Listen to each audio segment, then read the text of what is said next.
Robert Lazarus Jr. is a man who was born with retail in his blood, an unerring sense of fashion, and a passion to serve his country and his fellow man. Following high school, Bob joined the Navy and then went on to Yale University. Following graduation, he began work at the family store, quite literally in the basement, and worked his way to the top. Bob married Mary Cohn of Connecticut and is the proud parent of 4 children and grandparent to 6. The Lazarus family has played a major role in the growth of Columbus and worked to improve the lives of its citizenry since the 1850s. Bob Lazarus proudly carries on that tradition through his leadership and the numerous lives he has impacted along the way. Bob's a good friend and a good listener. He's consistent in his friendship. He's honest in his belief in that friendship. And he'll stand by you through thick and thin. I've known Bob over 50 years, both as a good friend and as a cohort in community activities. And there's always been a Bob, and I hope there always will be. Listen to me, mister. You're my knight in shining armor. Don't you forget it. That means you, Bob. My dad was the embodiment of family values that were passed down to him. Some of those values would be that you respect people, that you treat people the way you want to be treated, and that applies to everybody. You treat them fairly, you treat them honestly, and this comes to him completely naturally. You could always count on Bob to be fair, far-sighted, and always in favor of what was best for Columbus or Bexley. Bob, I don't have a lot to work with, but you make me want to be a better man.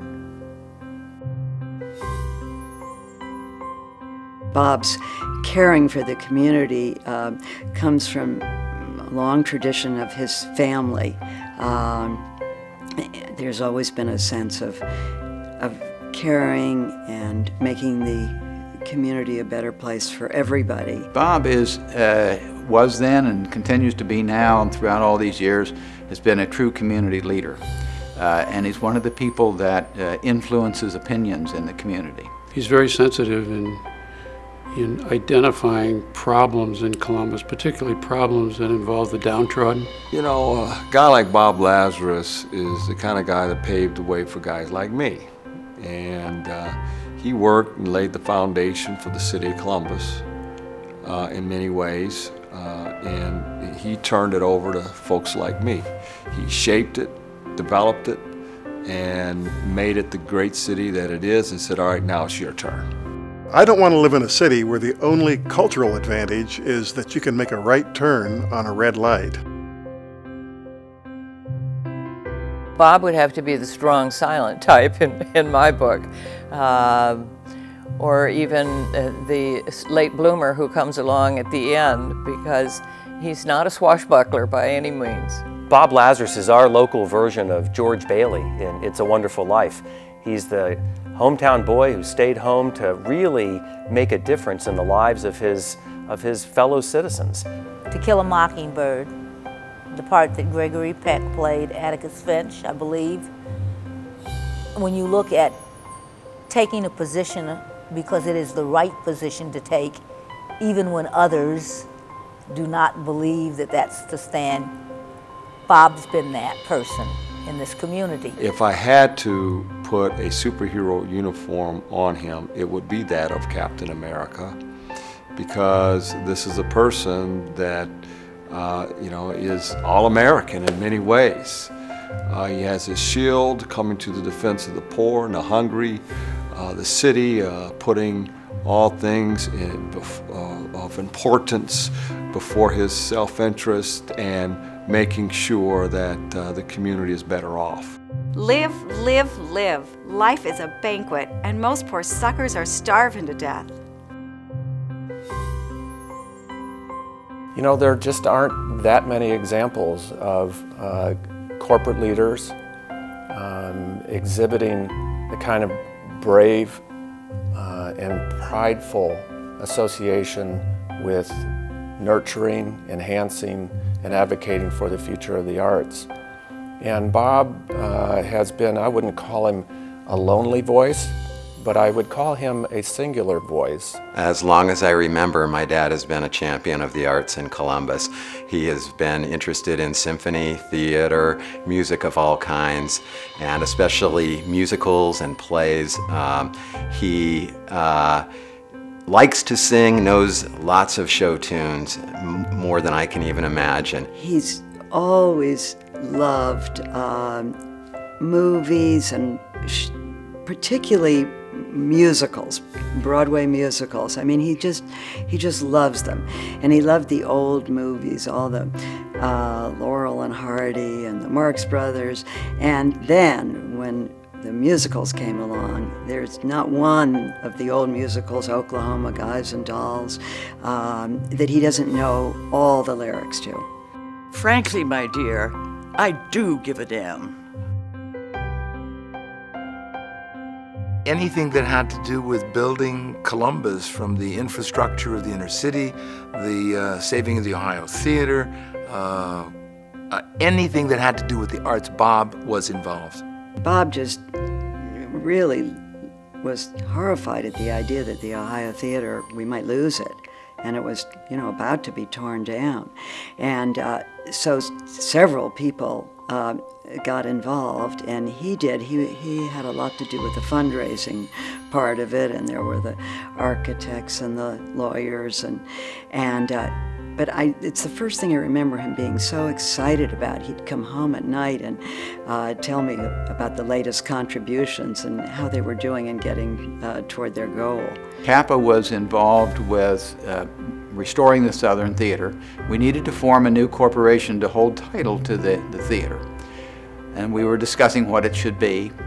And Bob, with the usual little twinkle in his eye, which he has when he's got a really clever idea, came to me and said, we ought to call it the Columbus Association for the Southern Theater, CAST.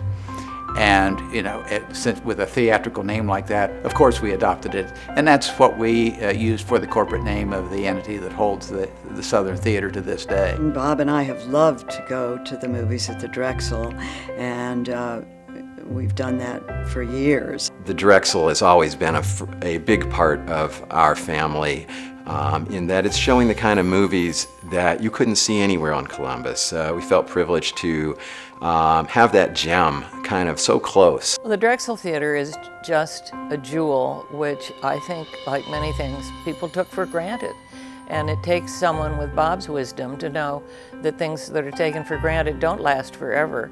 You do need to get behind them and love them and support them and fund them. Working with Bob in the Drexel has been just another of a series of pleasures of working in various community projects, and particularly theaters. Tell them to go out there with all they got and win just one for Mr. Bob.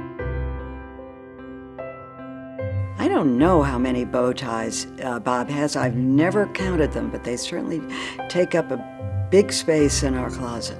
A sign of Bob's time, but also Bob's making a statement.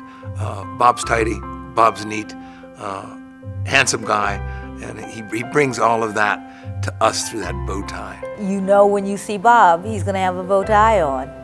And I love it. It's his brand. I wear a bow tie partly in homage to Bob Lazarus and partly because lovely women will fix my tie all day long. I think that might be Bob's game too. I don't know.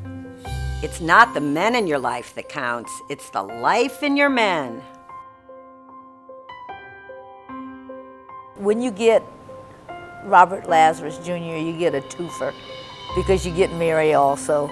And we always knew that she was quietly there in the background supporting. Bob and Mary, to me, are the social nobility of our community and have been for decades. Bob and Mary's relationship is exemplary. I mean, it's a couple that you would tell young people to look at and look up to and do as they do with respect to responsibility in the community, their pride of family and their involvement with their families.